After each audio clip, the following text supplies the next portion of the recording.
নমস্কার, আমি শিবনাথ। আর আপনারা চোখ রেখেছেন জনতা বলছে নিউজ চ্যানেলের পর্দায়। শুরুতে ভিডিওটি দেখে আপনারা হয়তো অনেকেই ভাবতে পারেন ভারতের কোনো উপদ্রুত এলাকা বা জম্মু কাশ্মীরে জঙ্গি দমনের জন্য এই গাড়িগুলি লাইন দিয়ে ছুটে চলেছে, কিন্তু না। সন্ত্রাস দমনের এই গাড়িগুলি এখন দেখা যাচ্ছে আমাদের এই বাংলার বুকে। আসন্ন বিধানসভা নির্বাচনে সন্ত্রাস দমনের এই গাড়িগুলিকে ব্যবহার করা হবে নির্বাচনকে সুষ্ঠু এবং শান্তিপূর্ণ করতে। বিধানসভা নির্বাচনকে সুষ্ঠু এবং শান্তিপূর্ণ করতে নির্বাচন কমিশন একাধিক গুরুত্বপূর্ণ সিদ্ধান্ত গ্রহণ করেছে। আজকের এই গুরুত্বপূর্ণ প্রতিবেদনে আমরা নির্বাচন কমিশনের নেওয়া সেই গুরুত্বপূর্ণ সিদ্ধান্তগুলি আমরা বিস্তারিতভাবে আপনাদের সামনে তুলে ধরব। জনতা বলছে এই নিউজ চ্যানেলের পক্ষ থেকে সমস্ত দর্শক বন্ধুদের কাছে অনুরোধ করছি এই গুরুত্বপূর্ণ প্রতিবেদনের সঙ্গে প্রথম থেকে শেষ পর্যন্ত থাকার জন্য। সেই সঙ্গে আমাদের অনুরোধ, আমাদের এই ছোট্ট ইউটিউব চ্যানেল জনতা বলছে চ্যানেলটিকে সাবস্ক্রাইব করে চ্যানেলটির সঙ্গে থাকুন। আর প্রতিবেদনটি যদি ভালো লেগে থাকে তাহলে অধিকারে লাইক, শেয়ার, কমেন্টস করতে কিন্তু একদম ভুলবেন না। চলুন বিস্তারিতভাবে আমরা জেনে নেব আসন্ন বিধানসভা নির্বাচনে নির্বাচন কমিশন কি ধরনের গুরুত্বপূর্ণ এবং ঐতিহাসিক সিদ্ধান্তগুলি গ্রহণ করেছে।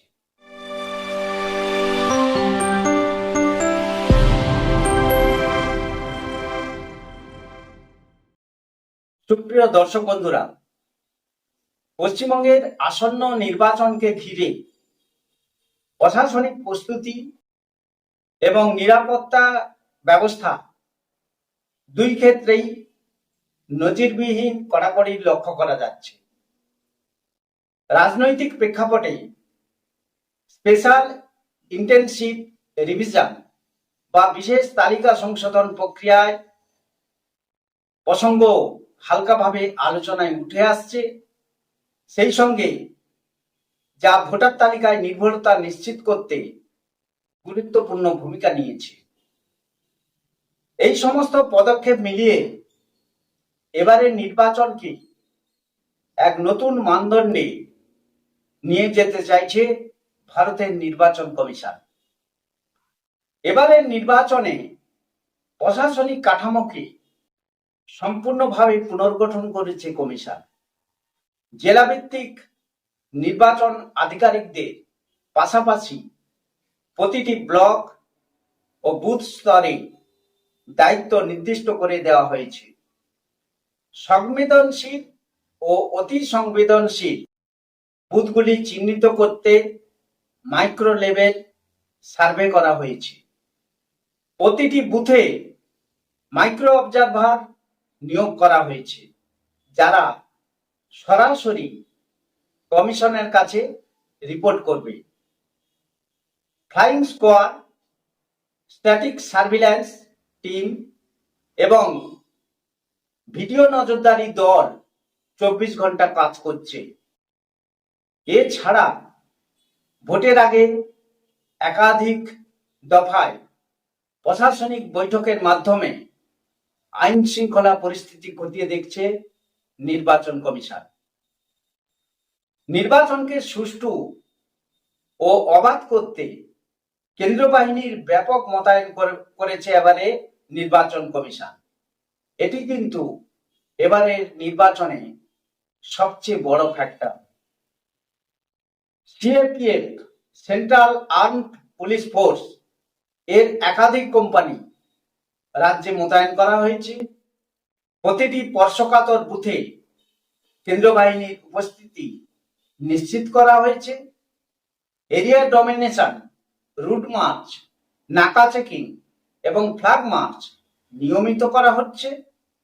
বিশেষভাবে উল্লেখযোগ্য হলো 3 tyre security system. Outer cordon বা যেখানে থাকবে রাজ্য পুলিশ, মিডল লেয়ার যেখানে থাকবে কেন্দ্র বাহিনী, ইনার কর্ডন যেখানে থাকবে প্রশিক্ষিত নিরাপত্তা রক্ষী। এই বহুস্তরীয় নিরাপত্তা বলয় ভোটারদের মধ্যে আস্থা বাড়াতে বড় ভূমিকা রাখবে বলে আমরা মনে করছি। নির্বাচনের আগে স্পেশাল ইন্টেনসিভ রিভিশন বা এসআইআর প্রক্রিয়াকে বিশেষ গুরুত্ব দিয়েছে কমিশন। মৃত ভোটার, স্থানান্তরিত ভোটারদের নাম বাদ দেওয়া হয়েছে, নতুন ভোটারদের দ্রুত অন্তর্ভুক্ত করা হয়েছে, ভুয়ো বা ডুপ্লিকেট নাম চিহ্নিত করতে বাড়ি বাড়ি যাচাই করা হয়েছে। এই প্রক্রিয়ার ফলে ভোটার তালিকা আরো স্বচ্ছ এবং নির্ভুল হয়েছে, যা সুষ্ঠু নির্বাচনের অন্যতম ভিত্তি। প্রশাসনিক ও নিরাপত্তা ব্যবস্থার পাশাপাশি প্রযুক্তির ব্যবহারও অত্যন্ত উল্লেখযোগ্য। লাইভ ওয়েবকাস্টিং এর মাধ্যমে বুথ পর্যবেক্ষণ, সিভিজিল অ্যাপের মাধ্যমে সাধারণ মানুষ ও অভিযোগ জানাতে পারছেন, জিপিএস ট্র্যাক বাহিনীর চলাচল যাতে মোতায়েনের স্বচ্ছতা বজায় থাকে। সব দিক থেকে বিচার করলে একথা কিন্তু বলা যায়, এবারের পশ্চিমবঙ্গ নির্বাচন শুধু রাজনৈতিক প্রতিযোগিতা নয়, এটি এক সুসংগঠিত প্রশাসনিক ও নিরাপত্তা ব্যবস্থার পরীক্ষা কেন্দ্র। ভারতের নির্বাচন কমিশনের নেওয়া পদক্ষেপগুলি যেমন ভোটারদের আস্থা বাড়াচ্ছে, তেমনি এসআইআর প্রক্রিয়ার মাধ্যমে গণতন্ত্রের ভিত্তি, ভোটার তালিকাকে আরো শক্তিশালী করছে নির্বাচন কমিশনের এই সিদ্ধান্ত। এই সমন্বিত উদ্যোগই এবারের নির্বাচনকে সত্যিকারের অর্থে ঐতিহাসিক করে তুলতে পারে। সুপ্রিয় দর্শক বন্ধুরা, নির্বাচন কমিশনের এই গুরুত্বপূর্ণ ঐতিহাসিক সিদ্ধান্তগুলি যেগুলি গ্রহণ করেছে, সেই সিদ্ধান্তগুলিকে আপনারা কিভাবে দেখছেন আমাদের কমেন্টস বক্সে অবশ্যই কমেন্টস করে লিখে জানান। সেই সঙ্গে আপনাদের বলবো, আমাদের এই ছোট্ট ইউটিউব চ্যানেল জনতা বলছে এই চ্যানেলের সঙ্গে থাকার জন্য এবং প্রতিবেদনগুলি অধিকারে লাইক, শেয়ার এবং কমেন্টস করার জন্য। আজকের প্রতিবেদনটি এই পর্যন্ত। আজকের পর্ব থেকে আমি বিদায় নিচ্ছি। আবার দেখা হবে নতুন পর্বে, নতুন প্রতিবেদনে। আপনারা সবাই ভালো থাকবেন, সুস্থ থাকবেন। নিরপেক্ষ রাজনৈতিক বিশ্লেষণ জানতে জনতা বলছে চ্যানেলের সঙ্গে থাকবেন। নমস্কার।